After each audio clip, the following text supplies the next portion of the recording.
안녕하세요. 평소 사연을 들으며 함께 욕을 하는 것으로 스트레스를 풀고 있는 애청자입니다. 제게는 철딱서니가 없어도 너무 없던 시누이가 하나 있었는데요. 그 시누이의 일이라면 눈먼 장님이 되어버리는 심오한 남편은 덤이었고요. 도대체 얼마나 눈이 멀어버렸으면 자식까지 있는 제가 이혼을 했을까요? 그 기가 막힌 사연 한번 말씀드려 볼게요. 남편과 저는 결혼한 지 7년이 된 부부였어요. 저희 사이엔 핑크를 너무나도 사랑하던 5살 공주님이 있었죠. 친정은 멀리 있어서 육아를 도와주지 못했습니다. 시댁은 친정보단 가깝긴 했지만 그 어떤 도움도 주지 않던 상황이었어요. 그래서 오롯이 혼자 육아를 했고 딸이 울면 안고 달래며 함께 울곤 했어요. 처음 엄마가 되니 너무나도 힘들고 때론 외롭고 또 때로는 참 무섭더라고요. 사랑하는 딸을 키우며 많이 행복했지만 남편도 저도 둘째는 꿈도 꾸지 않았습니다. 그만큼 많이 힘들었거든요. 아무튼 그렇게 눈물로 키운 딸이 5살이 되던 해 충격적인 소식을 하나 들었습니다. 남편과 나이 차이가 꽤 나는 시누이가 20살이 되자마자 덜컥 임신했다지 뭐예요. 심지어 아기 아빠가 누군지도 모르는 아기를 말입니다. 아, 진짜 미치겠어. 지훈이 임신했대. 이 일을 정말 어쩌면 좋냐? 뭐? 아가씨가? 이제 갓 20살밖에 안 됐는데 임신? 남자친구가 있었어? 남자친구가 있었으면 차라리 다행이지. 밤마다 클럽이나 다니는 것 같더니 아기 아빠가 누군지도 모른단다. 내가 참 기가 막혀서. 이놈의 계집애 진짜 머리를 빡빡 밀어넣을 수도 없고 미치겠다 정말. 뭐? 이 일을 정말 어떻게 해? 당연히 수술해야겠지? 나도 그렇게 생각했는데 지훈이가 낫겠다고 고집을 부리는가 봐. 어휴. 남편의 긴 한숨에 제 걱정도 커질 수밖에 없었습니다. 그 후 온 식구들이 나서 신우를 말려봤지만 소용없었어요. 오히려 결심이 확고하게 선 듯 집까지 나가 소식을 끊어버리더군요. 그리고 10달이 지난 후 시누이는 갓난아기를 안고 나타났습니다. 처음엔 눈물 없이 볼 수 없는 모성애를 뽐내며 아기를 잘 보살피더라고요. 무작정 반대만 했던 저희가 미안한 마음이 들 정도로 말이죠. 아가씨, 내가 좀 봐줄 테니 좀 자요. 너무 피곤해 보여요. 아니에요, 언니. 조금 있으면 또 아기 밥 줘야 하는데요, 뭘. 모유 먹이고 아기 잘 때 그때 좀 자면 돼요. 이러다 몸 상할까봐 걱정이네 정말. 아기 엄마가 건강해야 아기도 건강한 거예요. 에이, 걱정하지 마요. 저 진짜 괜찮아요. 이렇듯 밤새 잠도 제대로 못 잤을 텐데 혼자 보살피려고 애쓰더라고요. 낮에 시모에게 아기를 맡기지도 않았고요. 아기의 눈을 보며 많이 사랑한다는 말을 속삭여주기까지 하더라니까요. 그런 시누이를 보며 참 기특하다고 생각하기까지 했는데 아니나 다를까 그 상황이 길게 이어지진 않더군요. 처음엔 한두 번 시모에게 애를 맡기고 외출하는 것 같았어요. 그러다 어느 순간부턴 아예 시모가 애를 전담으로 보살피더라고요. 시누이는 뭐 했냐고요? 밤만 되면 밖에 나갔다가 새벽에 술에 잔뜩 취한 채로 집에 기어왔죠. 어쩌다 몇 번도 아니고 계속이요. 일이 그렇게 되자 너무 힘들었는지 시모가 도움을 요청했어요. 얘, 너 회사 마치고 우리 집에 좀 올 수 있니? 오늘이요? 왜요? 무슨 일 있으세요? 다름이 아니라 와서 애 좀 잠시 봐주면 안 되겠니? 내가 요즘 너무 무리를 했는지 온몸이 다 아프다. 아가씨는 뭐하고 어머님이 그 고생을 하세요? 아가씨, 오늘도 집에 없어요? 어제는 아예 들어오지도 않았다. 그래서 이렇게 너한테까지 연락했잖니. 어쨌든 올 수는 있니? 정말 너무 힘이 들어서 그래. 시모가 저렇게 말하는데 어느 며느리가 거절을 할까요? 차마 못 간다는 말이 안 나오더라고요. 그때까지만 해도 하루 이틀 도와주면 되겠지 하고 생각했어요. 저도 딸을 키우며 혼자 힘들었던 적이 많았으니까요. 그래서 결국 그날 일을 마치고 시댁으로 가 아기를 돌봐주었습니다. 그동안 시모는 밀린 잠을 잤고요. 밤늦게야 아기가 잠들어서 저는 집으로 돌아왔습니다. 그런데 하루 이틀을 넘어 그 생활이 점점 길어졌어요. 일주일 정도 지나자 정말 못할 짓이라는 생각이 들더군요. 이런 힘든 생활이 싫어 둘째도 포기했는데 이게 뭐 하는 짓인가 싶더라고요. 시댁에서 그것도 아가씨 애를 보느라 내 새끼를 제대로 돌보지도 못하다니요. 심지어 회사 생활에도 지장이 생길 정도였습니다. 더 열받는 건 뭔지 아세요? 아기의 엄마는 밤마다 술 퍼마시고 놀고 새벽에는 잠자기 바쁘다는 거예요. 엄마도 아닌 저는 낮에는 일하고 밤에는 남의 애를 보는데도요. 당연히 그 상황을 달갑게 생각하기란 어려운 일이었죠. 그래서 문제의 그날 도우러 오라며 전화한 시모에게 말해버렸습니다. 더는 못 가겠다고요. 어머님, 앞으로는 이렇게 못 도와드릴 것 같아요. 낮에는 회사 생활, 밤에는 아가씨 애 돌보고 집에 가선 딸 챙기고 집안일해요, 저.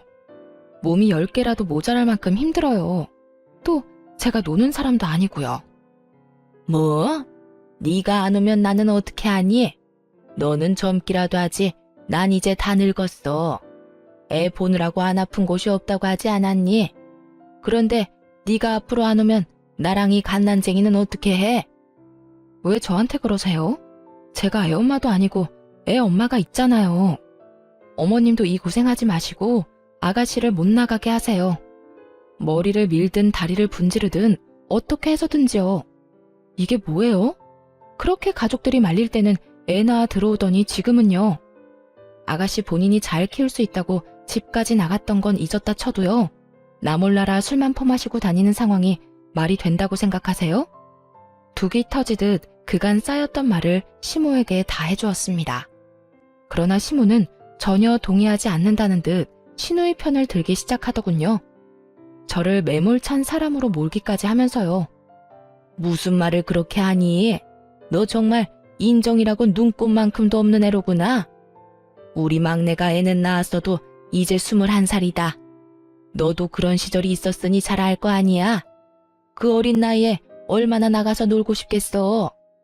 나 같으면 도와달란 말 안 해도 돕겠다. 저 좋은 나이에 미혼모 된 아이 불쌍하게 생각해서라도. 근데 넌 어떻게 된 애가 힘들다고 시누이 머리카락이나 밀라는 말을 할 수가 있어? 가족끼리 그렇게 매정하게 구는 거 아니다. 가족끼리 돕고 사는 거 저도 참 좋아해요. 그런데 이건 아니죠. 말이야 바른 말이지. 제가 어머님한테 울면서 전화했을 때 뭐라고 하셨어요? 우리 딸 키우느라 너무 힘들어서 겨우 전화했을 때 뭐라고 하셨냐고요. 자기 자식은 자기가 알아서 키우는 거라고 하지 않으셨나요? 그런 어머님이 이제 와서 가족끼리 돕고 사는 거라고 하시니 뭐 썩 와닿진 않네요. 그땐 그때고 지금은 상황이 전혀 다르지 않니? 너는 남편이 있었지만 우리 막내는 혼자이지 않니? 어린애가 남편도 없이 출산하고 얼마나 우울했겠어. 저렇게라도 풀어야 할 거 아니야. 우울한 마음 푸는 거 좋죠. 좋은데 아가씨는 가끔이 아니고 하루가 멀다고 저러고 다니잖아요. 말이 나왔으니까 하는 말인데요. 아가씨가 가끔 힘들어서 도와달라고 했으면 저 군말 없이 와서 도왔을 거예요. 저렇게 정신 못 차리고 놀러 다니는 게 아니라 애를 잘 돌보면서 부탁했다면요. 그런데 지금 엄마는 놀러 다니고 엄한 사람이 고생이란 고생은 다 하지 않나요? 전 이런 상황에 끼고 싶진 않네요. 시모는 이미 기분이 상할 대로 상했는지 무조건 집으로 오라고 닥달만 해대더군요. 마치 올바른 사고와 판단을 하지 못하는 사람처럼요. 저는 대화가 통하지 않다고 판단해 전화를 끊어버렸어요. 끊기 전에 마지막으로 한 번 더 단호하게 말해주는 건 잊지 않았죠. 넌 그냥 내가 오라고 하면 오고 가라고 하면 가면 되는 게야. 그게 며느리의 도리인 거 모르니? 어쨌든 난 힘들어서 혼자서는 더는 애 못 본다. 오늘 무조건 오거라. 어머님이 뭐라고 하시든 전 못 가요. 아가씨를 못 나가게 만들든 어머님이 독박 육아를 하시든 알아서 하세요. 그리고요, 제가 정말 걱정되어서 한마디만 할게요. 아가씨 저렇게 뒀다가 또 무슨 사고라도 치면 그땐 어떻게 하시려고 그러세요? 저거 나가서 그냥 노는 거 아니에요. 보아하니 밤마다 클럽 가서 술 퍼마시고 남자들이랑 놀고 다니는 것 같던데요. 지금이라도 어머님이 아가씨 잘 잡아줘야 하는 거 아닌가요? 또 큰 사고 치기 전에 주변에서 잘 단속해줘야 하잖아요. 어머님 말대로라면 아가씨가 애는 낳았어도 아직 어린애니까요. 하여튼 잘 생각해보시고 알아서 잘 해결하세요. 전 이만 끊을게요. 그렇게 전화를 끊어버리고 난 후 얼마 지나지 않아 전화가 왔습니다. 발신인은 신우이였어요. 신우이는 제가 전화를 받자마자 득달같이 화를 내기 시작하더라고요. 앞뒤 말 다 생략하고 본인 말만 하는 건 모녀가 똑같았어요. 언니, 정말 이럴 거예요? 나 지금 언니 때문에 중요한 파티도 못 가게 생겼다고요. 오늘은 정말 중요한 날이니까 힘이 들든 말든 당장 와서 아기 좀 봐줘요. 정말이지 잘도 짓거려대더군요. 생각이란 게 손톱만큼이라도 있었으면 그런 말 할 수 없었을 텐데요. 얼마나 당당한지 제가 마치 그 아기의 보모라도 된 기분이 들더군요. 아가씨, 나한테 시간 맡겨놨어요? 아니면 나한테 돈 주면서 애 봐달라고 예약이라도 했어요? 이것도 저것도 아닌데 뭐가 이렇게 뻔뻔해요? 잘 들어요, 아가씨. 난 아가씨 애를 봐줄 의무도 그 책임도 없어요. 그러니까 파티에 가고 싶으면 애를 업고 가든지 해요. 그럴 상황이 안 되면 집에서 곱게 애나 보고 있어요. 뭐라고요? 클럽에 어떻게 애를 데리고 가요? 그리고 뭐? 의무? 책임이라고 했어요?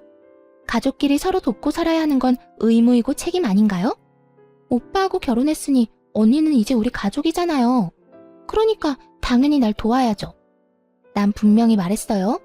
오늘 열리는 파티 너무 가고 싶어서 오랫동안 공들였던 파티예요. 난 무슨 일 있어도 가야 하니까 언니가 여기 와서 우리 애 봐줘요, 당장. 혹시 그거 아시나요? 너무 화가 나면 온몸에 힘이 들어가서 눈알이 튀어나갈 것 같다는 사실을요. 신우이의 말을 듣고 있는데 정말 눈알이 튀어나가는 줄 알았어요. 그래서 지지 않고 신우이에게 고함을 질러버렸습니다.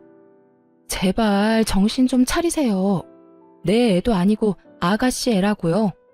이렇게 무책임하게 굴려고 몰래 숨어서 애 낳아온 거예요?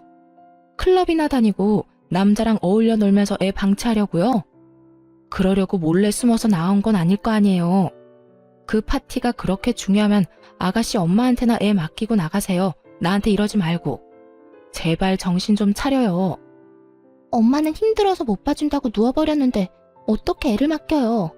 그러다 우리 애 잘못되면 언니가 책임질 거예요? 그 책임을 왜 내가 지나요? 그렇게 걱정되면 나가지 말고 애를 보면 되잖아요. 또 이상한 말로 괜한 사람 화 돋우지 말고 아가씨 애는 아가씨가 돌봐요. 그렇게 신우이의 전화도 끊어버렸습니다. 그 후로 오는 전화는 싹 다 무시해버렸어요. 개념은 쓰레기통에 버린 시모와 신우이가 번갈아가며 연락해댔지만요. 전화를 받아봤자 들을 말은 뻔했고 괜히 입 아프게 더 말하고 싶지도 않았어요. 그리고 괜히 말을 섞어 헛된 희망을 품게 하고 싶지도 않았고요. 그렇게 계속해서 그들을 무시하던 어느 날이었습니다. 퇴근 시간이 지났는데도 남편이 돌아오지 않아 전화를 걸며 기다리고 있었어요. 그날따라 아무리 연락을 해도 전화를 받지 않더라고요. 다른 건 몰라도 전화 하나는 잘 받는 남편인데 걱정이 커지고 있던 때였죠. 늦어도 7시면 집으로 돌아오던 남편이 9시가 넘어서야 집으로 돌아오긴 했는데요. 혼자가 아니더군요. 네, 그렇습니다. 다들 예상하셨듯 남편은 품에 자기 조카를 안고서 집으로 들어왔습니다. 양손에는 가득 아기용품을 들고요. 뭐야 당신? 왜 애를 우리 집으로 데리고 와? 그게 엄마한테서 연락이 왔는데 막내가 또 집을 나가버렸다네. 그럼 이 애는 어떡해? 하는 수 없이 내가 데리고 왔지. 들어보니 시모가 잠시 한눈을 파는 사이에 신우이가 또 밖으로 나갔다는 거예요. 저는 연락을 받지 않으니 시모가 남편에게 전화를 했던 것이고요. 시모의 연락을 받고 시댁에 간 남편은 도저히 그냥 올 수가 없었다고 하더라고요. 여기저기 안 아픈 곳이 없다고 곡소리를 내는 엄마를 두고 어쩌겠냐면서요. 참나, 그래서 애를 데리고 왔대요. 그렇다고 애를 데리고 오면 어떻게 해? 그 애는 누가 보는데? 당신이 혼자 볼 수나 있어? 그러면 어떻게 해? 엄마는 계속 여기저기 아프다고 하고 애는 엄마 소리에 맞춰서 우는데. 아니, 내가 보니까 말이야. 우리 엄마 너무 힘들었는지 이 어린애가 우는데 제대로 안아주지도 못하더라고. 남편은 오로지 힘들어하는 시모만 생각하며 그 입장을 대변했습니다. 그 모습을 보고는 폭발해버려 남편에게 속에 맺힌 말을 쏟아내버렸어요. 당신 잊었어? 우리가 둘째는 생각도 안 한 이유. 나 우리 딸이 저 애만 할 때 울면 같이 울었어. 너무 힘들고 무기력해서. 내가 그렇게 힘들 때 당신은 당신대로 회사 일 바쁘다고 안 도와줬잖아. 또 시댁은 이런저런 이유 대면서 애 한 번 봐주신 적도 없었으면서. 그래놓고 나한테 내 새끼도 아니고 아가씨 아기를 돌보란 말이야? 심지어 아가씨가 아파서도 아니고 밖으로 싸돌아다니면서 술 먹고 노는데? 아니, 엄마가 자기 자식 내팽개치는 게 말이나 돼? 왜 내가 아가씨 마음 편하게 놀라고 애까지 봐줘야 하냐고. 당신도 알다시피 막내가 아직 어리잖아. 애가 애를 낳았는데 육아를 제대로 할 수나 있겠어? 당신 말대로 당신도 그렇게 힘들어했는데 우리 막내는 오죽하겠냐고. 육아는 힘들고 나가서 놀고 싶을 텐데. 그러니까 우리가 조금만 도와주자. 우린 한번 해봤으니까 막내보단 나을 거 아니야. 이젠 정말 어이가 없어 헛웃음이 다 나더라고요. 시모와 남편이 아주 똑같은 말을 하더라니까요. 거기에다 당당하게 우리라고 하는 것도 거슬렸어요. 그래서 선을 정확하게 그어주기로 했습니다. 육아에 참여할 생각이 전혀 없다는 뜻을 남편에게 알려준 거죠. 당신 지금 그걸 말이라고 해? 한번 해봤으면 안 힘든 게 돼? 그리고 어쩌다 가끔 도와주는 것도 아니고 매일 밤마다 이럴 거잖아. 이건 우리가 도맡아서 키우는 거랑 마찬가지라고. 난 절대로 아가씨 애 키울 생각 없으니까 알아서 해. 당신이 데리고 왔으니까 다시 데려다 주든 아니면 돌보든 알아서 하란 말이야.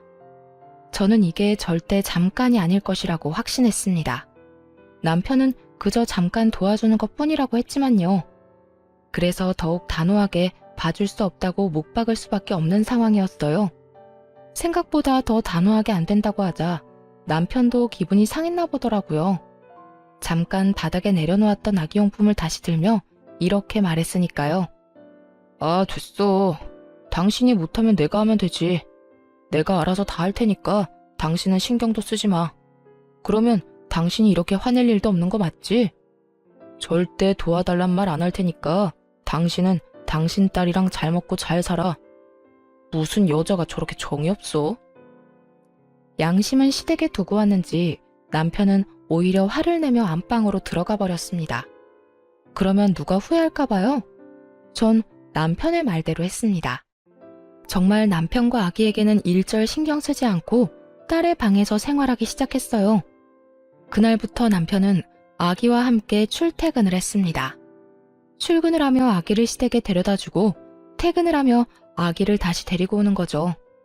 자신만만하던 시작과 달리 남편은 생각보다 빠르게 지쳐갔습니다. 자기 딸을 키울 때도 육아 참여도가 그리 높지 않았는데 오죽할까요? 하루가 다르게 얼굴은 생기를 잃어갔고 성격은 예민해졌습니다. 그렇게 시조카와 원치 않는 동고동락을 하던 어느 날 일이 터지고야 말았습니다. 그날은 주말이었는데 시조카를 포함해 온 가족이 집에 있었어요. 저는 주방에서 설거지를 하고 있었고 딸은 거실에서 그림을 그렸습니다. 남편은 소파에 앉아 아기를 돌보고 있었죠. 잠시 평화로운 그 순간 갑자기 거실에서 유리 깨지는 소리가 나지 뭐예요? 곧 딸이 우는 소리가 들려왔어요. 화들짝 놀라 거실로 나가보니 우는 딸의 발 아래 유리 파편이 가득하더라고요. 딸의 발가락 끝에서는 피가 나고 있었고요. 평소 저희 집은 딸아이 때문에 유리컵을 쓰지 않는 편이었는데요. 밤새 아기를 보고 피곤했는지 남편이 커피 마신 유리컵을 근처에 올려놓은 거예요. 운 나쁘게도 딸이 컵을 건드려 깨지며 발끝을 조금 다친 것이었고요. 많이 다친 것은 아니었지만 자칫하면 큰 사고로 이어질 수 있는 상황이었습니다. 바닥에 떨어진 유리 파편에 발을 더 베일 수도 있으니까요. 그런데 그 상황에 남편은 무얼 하고 있었는지 아시나요? 조카를 소파에 눕히고 똥기저귀나 갈고 있더라고요. 혹시나 다친 곳이 없나 이리저리 살피면서요. 딸, 울지 말고 움직이지도 마. 엄마가 와서 다 처리해 줄 거니까. 아빠는 지금 동생 기저귀 갈아줘야 해. 조금만 기다려. 이게 유리 파편이 떨어진 바닥 한가운데 서서 울고 있는 딸에게 할 말인가요? 그리고 조카 똥기저귀 가는 게 그렇게 중요한가요? 유리 파편을 밟을 위험에 처해 있는 딸보다도 더? 심지어 딸의 발에선 피까지 나고 있었는데 말이죠.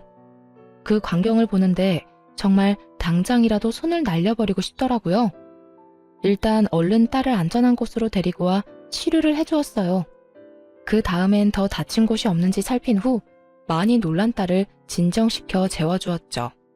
그런데 잠들기 전 딸이 이런 말을 하더라고요.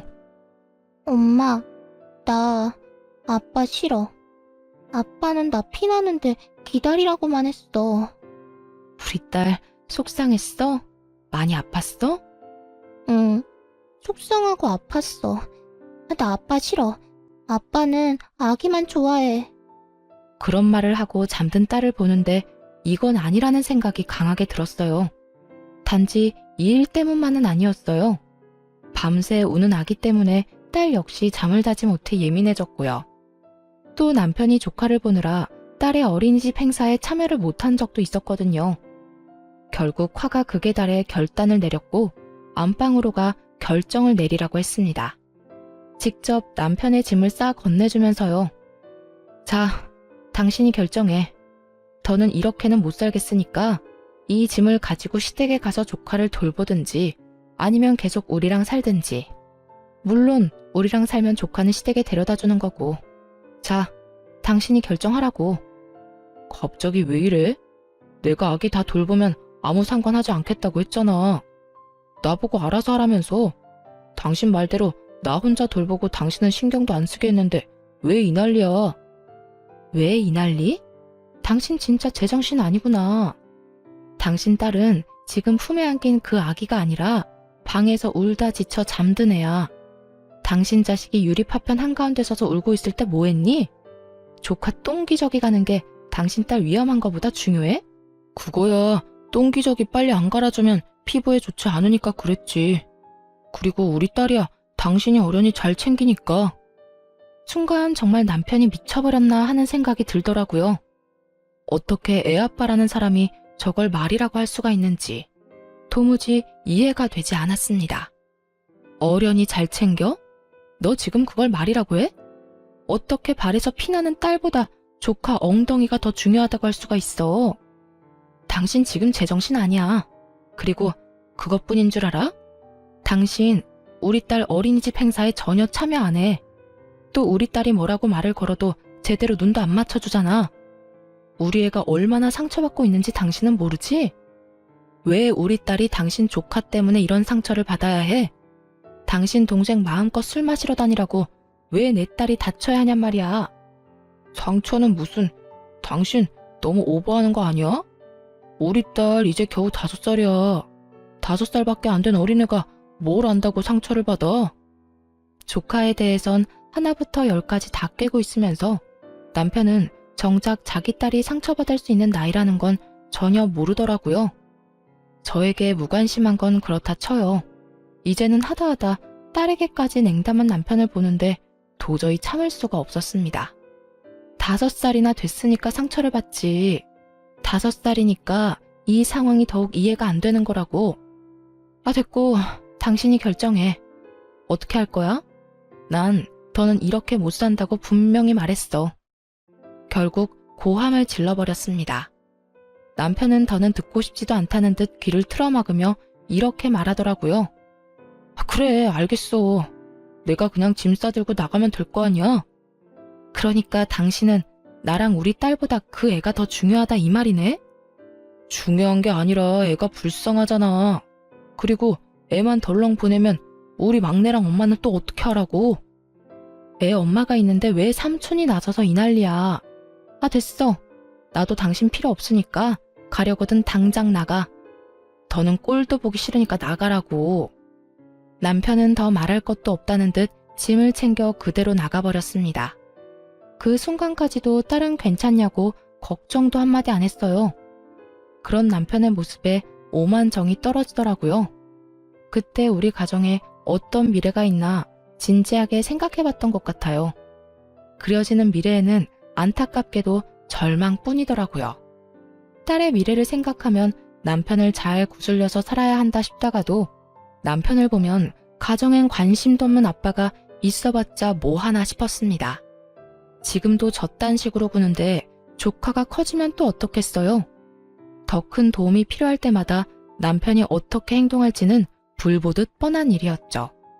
그렇다고 해서 시누이가 정신을 차릴 것 같지는 않았고 시모 역시 중간 역할을 똑바로 해줄 거란 기대는 전혀 없는 상황이었습니다.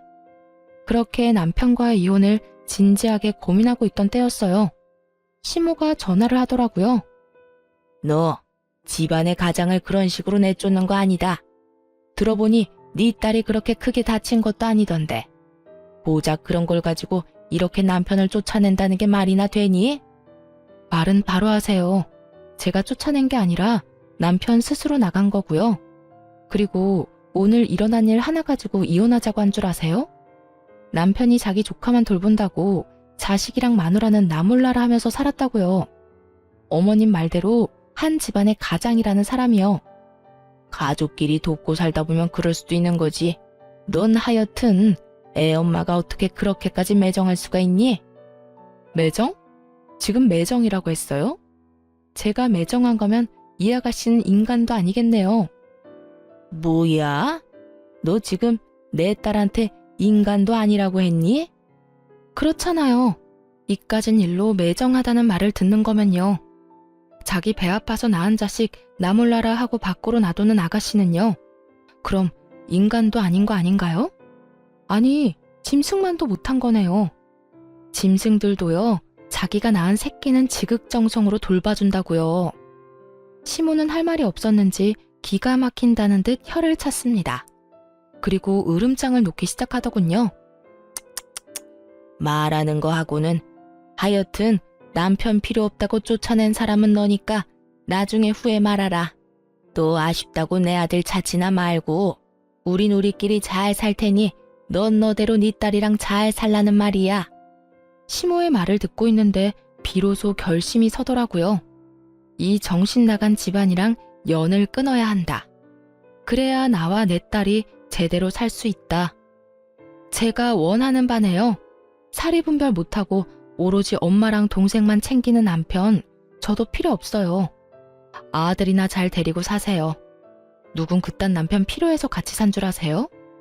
지금까지 전혀 도움도 되지도 않았고 앞으로도 도움될 일 없을 것 같거든요.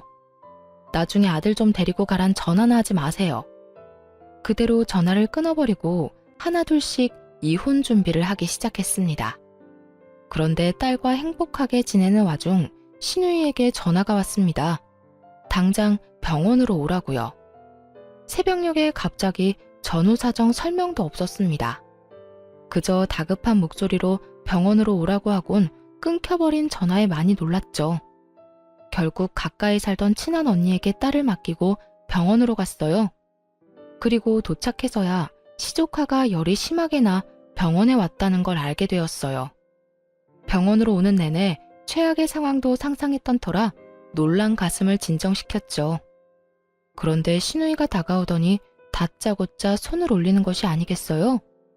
화가 많이 난 듯한 시누이가 씩씩거리며 뭐라 했는 줄 아세요? 정말 가관이었어요. 이제 속이 편해요? 내 아들이 저렇게 아프니까 속이 편하냐고. 이게 다 너 때문이야. 네가 잘 돌봐주기만 했어도 저렇게 아플 일은 없었을 거라고. 시누이는 자기 아들이 감기에 걸려 열이 나는 것까지 제 탓으로 돌렸습니다. 그런 시누이에게 제가 받은 그대로 돌려주며 말했어요. 야, 이게 왜 다 내 탓이야? 내가 웬만하면 네 인생이 불쌍해서 참아보려고 했는데 말이야. 보자 하니까 이게 선을 넘네. 네가 덜컥 임신까지 하고 책임지지도 못하면서 애를 낳아서 이렇게 된 거잖아. 게다가 제대로 돌보지도 않았으면서 뭐? 잘못은 하나부터 열까지 자기가 다 해놓고 어디서 책임전가야? 지금 상황이 어떤 줄이나 알아? 너 하나 때문에 나랑 네 오빠 이혼하게 생겼어. 알고 있냐고. 고함을 지르며 현실을 말해줬지만 신우이는 들리지도 않는 사람 같았어요. 그저 자기의 붉어진 뺨을 어루만지며 왜 때리냐고 소리만 지르더라고요. 지금 나 때렸니? 네가 뭔데 나한테 이딴 짓을 해? 네가 뭔데? 너는 때려도 되고 난 하면 안 돼? 이딴 취급을 받고 싶지 않았으면 네가 똑바로 살았어야지. 행동은 개차반으로 해놓고 대우는 또 기빈 대우를 받고 싶어? 야, 그건 도둑년 심보야. 하긴 밤낮으로 남자랑 논다고 정신이 나갔는데 예의 도리를 알기나 하겠니? 딱 한마디만 더 할게. 네 아들이 저렇게 아픈 건 나 때문이 아니고 너 때문이야. 네가 아들은 나 몰라라 하고 밖으로 나다녀서 그런 거라고. 그러니까 누굴 탓하지 말고 정신 나간 네 탓을 해. 알겠어? 그렇게 신우이와 제가 언성을 높이고 싸우니 남편이 득달같이 다가왔습니다. 혹시나 했지만 역시나 신우이 편을 들고 나서더군요. 그 모습을 보는데 이혼은 정말 탁월한 결정이었다 싶었어요. 당신 지금 내 동생 때렸어? 당신이 뭔데 내 동생한테 손을 대? 미쳤어? 제정신 아니지? 제정신 아닌 사람이 누군데 이 난리야. 그리고 내가 먼저 맞는 건 못 봤니? 한참 어린 신우이가 때리는데 맞고만 있어야 정상인 거야? 내가 진짜 어이가 없어서. 편을 들려거든 상황에 맞게 전후사정 똑바로 알고 해 이 얼빠진 놈아. 막내가 철이 없어 그런 짓을 했다고 쳐. 그래도 당신까지 똑같이 굴면 안 되지. 말로 했어도 됐잖아. 말로 해서 알아들어야 말로 하지. 그리고 당신 동생은 입이 없어? 말을 못해? 먼저 손 나간 사람은 따로 있는데 왜 엄한 나한테 이 난리야. 하긴 당신이 그 모양이니 지금 그 꼴이겠지. 도대체 얼마나 못 잔 건지 남편의 눈 밑엔 다크서클이 길게 내려와 있었습니다. 또 살은 얼마나 빠진 것인지 차마 눈 뜨고 볼 수 없는 정도더군요. 시모 꼴도 별반 다르지 않았고요. 이 와중에도 단 한 사람은 잘 먹고 자고 놀았는지 살이 포동포동 올라 있었어요. 그게 누구겠어요? 신우이죠. 누가 아기 엄마인지 맨눈으로 봐선 전혀 알 수 없는 상황이었어요. 남편 역시 자신의 몰골이 말이 아니라는 걸 아는지 헛기침만 해댔습니다. 이제는 그런 남편의 꼴을 보는 것조차 싫어지더군요. 아, 됐다 됐어. 이 새벽에 부른다고 온 내가 등신인 거지. 다 됐고 이렇게 만난 김에 말할게. 우리 이혼하자. 갑작스러운 이혼 통보에 남편이 눈을 크게 뜨고 절 보더라고요. 그런 남편에게 다시 한번 이혼하자고 했습니다. 그제야 진심이란 걸 안 남편은 손을 잡아 끌며 저를 달래기 시작했어요. 갑자기 이혼은 무슨 이혼이야. 그리고 병원에서 무슨 그런 이야기를 해. 지금 당신 화난 거 알겠는데 그래도 이혼은 아니지. 일단 흥분 좀 가라앉히고 나중에 조용하게 다시 이야기하자. 일단 나와봐. 흥분? 이혼하자는 말이 홧김에 그냥 뱉은 걸로 들려? 당신 날 그렇게도 몰라? 나 지금 그냥 하는 말 아니고 그 어느 때보다 진심이야. 그러니까 이거 놔. 그러지 말고 나가서 조용하게 이야기 좀 하자. 나가서 나랑 이야기하다 보면 생각이 바뀔 거야. 남편은 계속해서 저를 붙잡으며 어떻게 해서든 달래려고 애썼습니다. 그런 남편을 다시 뿌리치며 단호하게 말해주었어요. 이거 놓으라니까. 난 이제 당신한테 들을 말도 할 말도 없어. 더는 얼굴 보고 이야기하는 것도 싫어서 하는 말이니까 똑바로 들어. 당신이랑 이혼할 거야. 당신도 그렇게 알고 이혼 준비나 하고 있어. 그 어느 때보다 단호한 태도에 남편은 그저 저를 멍하니 보기만 했습니다. 붙잡았던 손까지 놓아버리고서는요. 대신 이혼 이야기를 들은 시모가 득달같이 달려와 욕을 해대기 시작했어요. 네가 감히 누구 보고 뭘 하자고? 네가 뭔데 우리 아들한테 그딴 말을 해? 이혼을 해도 내 아들이 하고 싶을 때 하는 거다. 니년한텐 그딴 말을 할 자격이 없다 이거야. 자격? 웃기지도 않네요 정말. 그리고 아줌마 말 좀 가려서 하죠. 나 이제 아줌마 며느리도 뭣도 아닐 예정이거든요. 그렇게 막말하다가 정말 큰일 치를 수도 있어요. 더 이상 무서울 것도 없어 한껏 시모를 비웃어주며 저렇게 말했습니다. 그러자 제 말을 듣고 있던 신우이가 다시 저를 향해 손을 뻗더라고요. 처음이야 갑작스럽게 일어난 일이라 당했다 쳐도 두 번은 그럴 수 없죠. 빠르게 신우이 손을 낚아채 있는 힘껏 밀어버리며 이렇게 말해주었습니다. 야, 네 자식은 네가 키워. 밤마다 술 먹고 클럽 다니다가 20대 초반에 미혼모 된 걸로는 모자랐니? 너 계속 그러고 다니면 너 혼자 망하는 게 아니야. 네 식구들까지 다 같이 망하는 거야. 알겠어? 너 하나 때문에 지금 네 오빠 이혼당하는 거 이게 끝일 거라 생각하지. 이게 시작이야. 앞으로도 네가 정신 못 차리고 그 모양 그 꼴로 살면 이제 네 집안 망하는 거 시간 문제라고. 그간의 정을 생각해서 하는 말이니까 잘 새겨들어. 이렇게 말하니 바닥에 고꾸라져 있던 신우이가 눈을 뒤집고 고함을 질렀습니다. 너 지금 말 다 했어? 나 미혼모라고 무시하는 거야?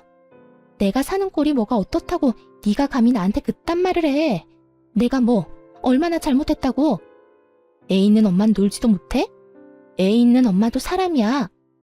누가 애 있는 엄마는 사람도 아니라고 했니?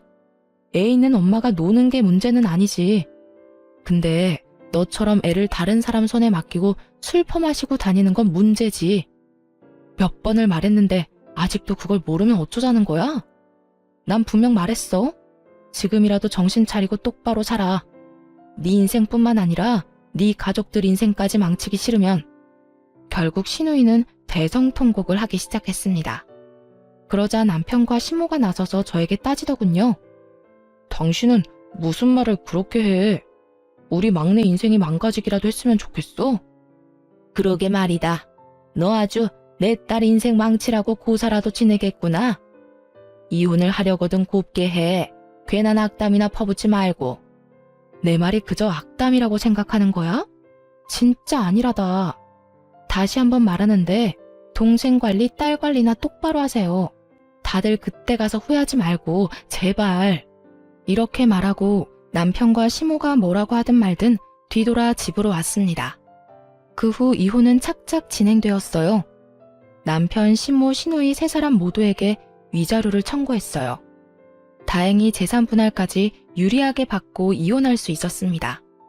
물론 양육권도 제가 가지고 왔고요. 전 남편은 이혼도 당하고 딸의 양육권도 지키지 못한 채 그저 돈만 다 털렸죠. 그렇게 이혼을 하고 난 후 전 남편의 몰골은 점점 망가져 갔습니다. 딸이 아빠를 가끔 보고 싶어해 만났는데 그때마다 엉망이더라고요. 마지막으로 전 남편을 본 날엔 아주 가관이었어요. 핏기 하나 없는 얼굴, 툭 건드리면 쓰러질 것 같은 몰골. 그런 꼴을 하고서는 이렇게 말하더군요. 당신 말이 다 맞았어. 이러다 우리 집 송두리째 무너지게 생겼어. 뭐? 그게 무슨 말이야? 그게 막내 또 임신했대. 애 두고 밤마다 나가서 술 먹고 클럽 다니는 것 같더니 또 임신을 해버렸대. 아빠는 또 누군지 모른다고 하고 거기에다 이번에도 낳는다고 우기고 있어.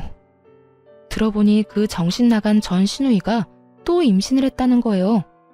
예전과 똑같이 애 아빠는 누군지도 모르고요. 그런 주제에 뱃속의 아기를 또 낳겠다고 우기고 있다고 하더군요. 첫째 아들도 똑바로 돌보지 않으면서요.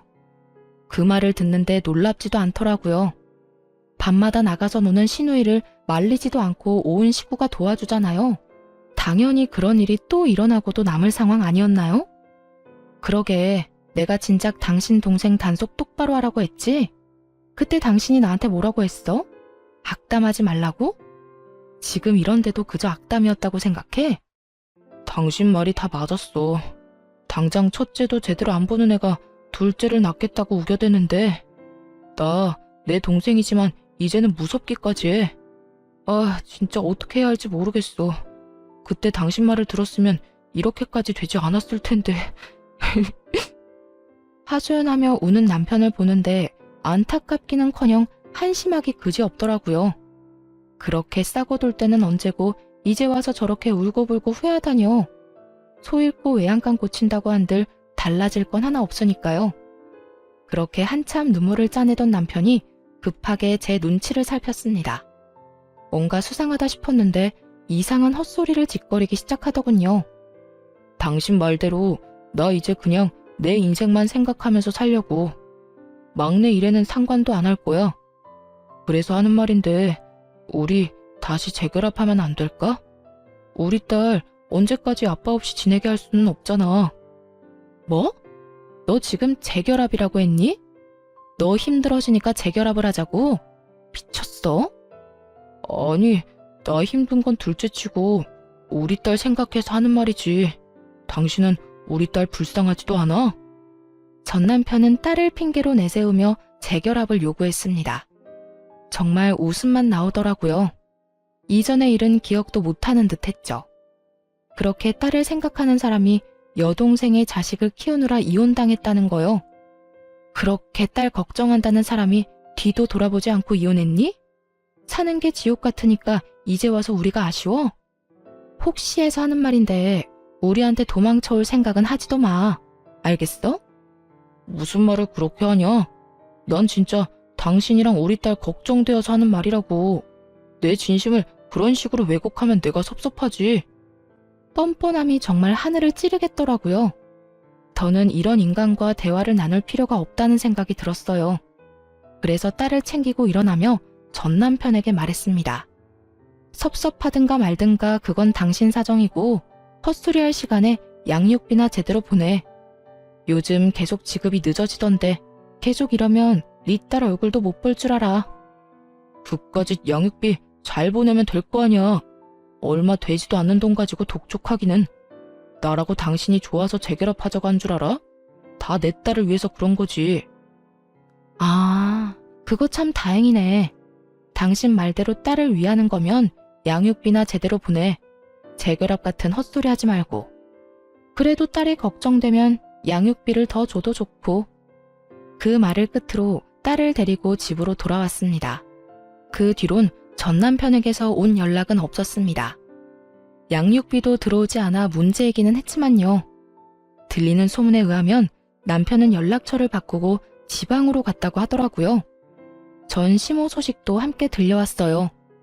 든든한 조력자였던 아들이 그렇게 잠적해버리자 태도를 바꿨다고요. 혼자선 감당이 되지 않았는지 집 하나를 팔아 작은 방을 얻어주었답니다. 그러고는 전 신우이에게 이렇게 말했대요. 더 애를 낳든 말든 네 자식 데리고 앞으로 알아서 살라고요. 그 후에는 모녀의 연을 끊다시피 하고 연락도 받지 않는 상태라고 하더군요. 이사간 집 주소조차 알려주지 않는다나요? 상황이 그렇게 되자 전 신우이는 뻔뻔하게도 도와달라고 연락해왔습니다. 언니, 잘 지냈어요? 이제 와서 왜 이래? 듣자 하니 상황이 좋지 않던데 도움을 구하려고 연락한 건 아니지 설마? 그게 맞아요. 언니, 나 좀 도와주면 안 돼요? 혼자 애를 보려고 하니까 너무 힘들어요. 애정을 생각해서 좀 도와주면 안 될까요? 임신을 해서 입덧도 심하고 애는 계속 울고 이러다 미칠 것 같아요. 야, 미치려면 혼자 미쳐. 어디 애먼 사람까지 미치게 만들려고 수작질이야? 네가 저지른 일은 네가 알아서 해결하고 다신 연락도 하지 마. 언니, 그러지 말고 제발 잠시만 우리 애 좀 봐주세요. 네?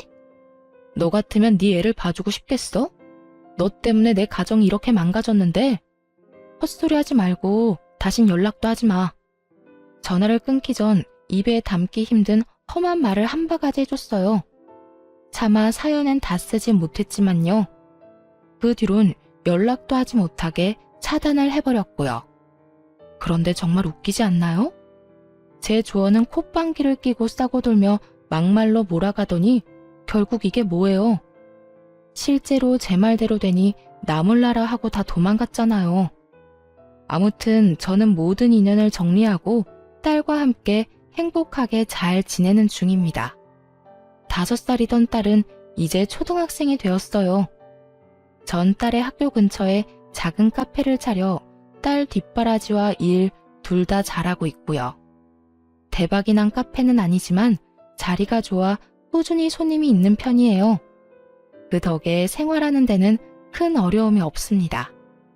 딸이 하고 싶다는 것들은 웬만하면 다 하게 해주며 지내고 있어요. 지금 가장 만족스러운 점은 단연 혼자서도 딸을 잘 케어할 수 있다는 점이에요. 딸에게 무슨 일이 생기면 언제든 가게 문을 잠시 닫고 갈 수 있으니까요. 싱글맘인 저에겐 카페는 더없이 좋은 직장이죠. 물론 딸이 가끔 아빠 이야기를 꺼내긴 합니다. 하지만 보고 싶거나 그리운 마음은 아니라고 하더라고요. 그런 말을 들을 때면 마음이 찢어지게 아프긴 하지만 아파하는 만큼 더 사랑으로 보살피려고 합니다. 그러면 딸의 외로움과 아픔도 옅어지는 날이 오겠죠? 앞으로도 지금처럼 딸과 함께 잘 살아가 보려고요. 이로써 저의 긴 사연도 끝이 났네요. 함께 해주셔서 감사합니다.